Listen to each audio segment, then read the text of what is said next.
अधिकारियों को मालूम है, क्योंकि वो नब्ज टटोल चुके हैं कि अब कुछ नहीं होने वाला इस सरकार का, ये जाने वाली है और ये एक तरह की विदाई की शहनाई बज गई है।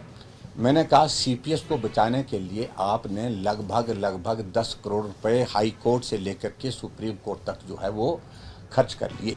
1.5 करोड़ रुपए आपने एक पेशी के खर्च किए जिस पर स्टे लिया है। देखिए, मैं इस बात को कह रहा हूँ, ये कांग्रेस के ही नहीं सभी विधायक के साथ बात को लेकर के, क्योंकि अधिकारियों को मालूम है, क्योंकि वो नब्ज टटोल चुके हैं कि अब कुछ नहीं होने वाला इस सरकार का, ये जाने वाली है और ये एक तरह की विदाई की शहनाई बज गई है। इसलिए अधिकारियों ने भांप लिया है कुछ नहीं होना है, तो इसलिए सुनना क्यों है।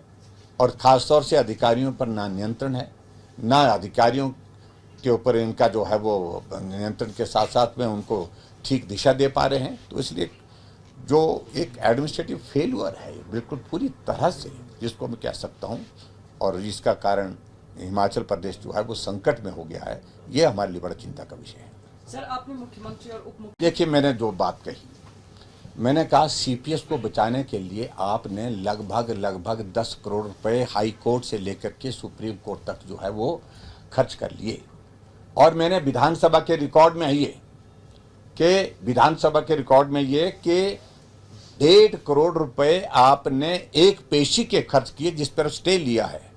और आज मैंने वो कागज जो है विधानसभा के वहां पर पढ़ करके सुनाया, दोनों वकीलों का नाम जिसको मुख्यमंत्री ने भी स्वीकार किया, 1,43,50,000 रुपए एक पेशी के दिए।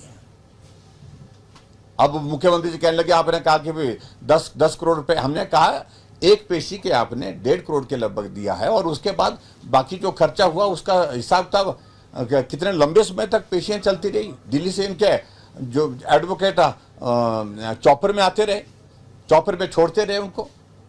तो इसलिए बहुत सारी चीजों को लेकर के बातें हैं।